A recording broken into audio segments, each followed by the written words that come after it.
Hey dear everyone, what's up? Today video is most important for everyone because হয় না অনেকের ক্ষেত্রে mobile auto call receive হয়ে যায়, একটা কল আসলে সাথে এটা অটোমেটিক্যালি রিসিভ হয়ে যায়। বিষয়টা কিন্তু অনেক বিরক্তিকর। ধরুন আপনি মোবাইলটা রেখে কোথাও চলে গিয়েছেন, কেউ একজন কল দিল, কলটা অটোমেটিক্যালি রিসিভ হয়ে গেল, টাকা সব কেটে গেল এবং একটা ঝামেলা হয়ে গেল। তো সেটা কিভাবে বন্ধ করবেন এই ক্লিকে সেটা দেখিয়ে দেবো আজকের এই ভিডিওতে।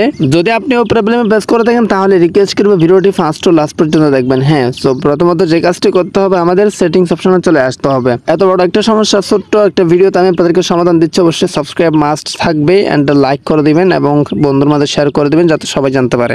তো তারপর আপনি এই যে সেটিংস আসার পর এখানে আপনি সিম্পল যে কাজটি করতে হবে, এই যে দেখেন একদম ছোট্ট একটা ভিডিওতে জানতে পারতেছেন, এই যে সার্চ বারে একটা ক্লিক করে দিতে হবে। হ্যাঁ, এটা অনেকের ক্ষেত্রে হয় ভাই, অনেকের ক্ষেত্রে হয় মানে হচ্ছে কি আমাকে পার্সোনালি অনেকে কমেন্ট করছে যে ভাইয়া আমার এখানে অটো কল রিসিভ হয়ে যেটা বন্ধ করতে পারি না কেন, কোথায় ওই সেটিংস কিভাবে বন্ধ করব, সম্পূর্ণ প্রশ্নের উত্তর মানে সম্পূর্ণ কমেন্টের ভিত্তি করে আজকের এই ভিডিওটা নিয়ে আসা। জাস্ট সিম্পল আপনারা সেটিংসটা ওপেন করবেন, তারপর এখানে সার্চ বারে একটা ক্লিক করে দিবেন রাইট নাও। তারপর এখানে আপনাকে যে কাজটি করতে হবে যে দেখেন এ দিতে হবে, ইউ দিতে হবে, টি দিতে হবে, ও দিতে হবে। হ্যাঁ, অটো লিখে সার্চ করতে হবে। দেখেন অটো লিখে সার্চ করে দিবেন।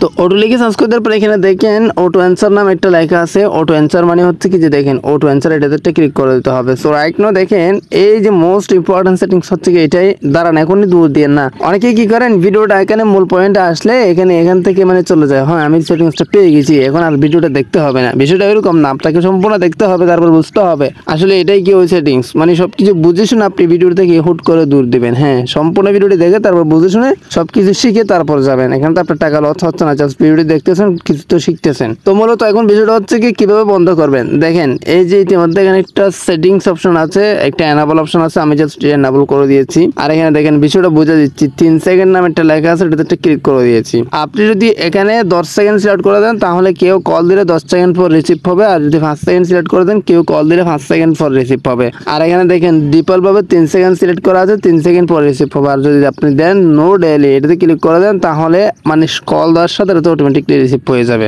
সো এখন আপনাকে কি করতে হবে বন্ধ করার জন্য। আর এখানে আরো 4টা অপশন আছে, সেটা হচ্ছে কি এই যে দেখেন আপনি যদি এটাতে সিলেক্ট করে দেন তাহলে কল আসলে সেটা হেডফোন থাকা অবস্থায় রিসিভ হয়ে যাবে। আর এখানে দেখেন ব্লুটুথ নেই, আপনি যদি ব্লুটুথে গান শোনেন সেক্ষেত্রে কল আসলে সাথে সাথে রিসিভ হয়ে যাবে। আর এর নিচে দেখেন হেডসেট অর ব্লুটুথ অনলি, এটাতে ক্লিক করে দিলে মানে আপনার হেডফোন অথবা ব্লুটুথ থাকলেই আপনাকে মানে সাথে সাথে কলটা রিসিভ হয়ে যাবে। সো আপনি জাস্ট কি করবেন অলওয়েজ রাখবেন, সাজেস্টেড আপনি অলওয়েজ রাখতে পারেন যদি এনাবল করে রাখেন। হ্যাঁ, এখন আমরা দেখাচ্ছি মূলত বন্ধ কিভাবে করবেন। বন্ধ করার জন্য যে কাজটি করতে হবে জাস্ট আপনার সেটিংসটা চালু থাকবে, আপনি জাস্ট ক্লিক করার মাধ্যমে অফ করে দিবেন। সো এখন থেকে যদি কেউ আমাকে কল দিলে সেক্ষেত্রে কোনো রকম অটোমেটিক কল রিসিভ হবে না। জাস্ট এখানে সেটিংসটা খুঁজে বাহির করে আপনি জাস্ট অফ করে দিলে আপনার সমস্যাটা সমাধান হয়ে যাবে। ভিডিওটা এই পর্যন্ত ভালো লাগলে লাইক সাবস্ক্রাইব আর মার্চ থাকবে এন্ড বন্ধুদের মধ্যে শেয়ার করে দিবেন যাতে সবাই জানতে পারে। আজকের মতো বিদায় নিচ্ছি, টাটা।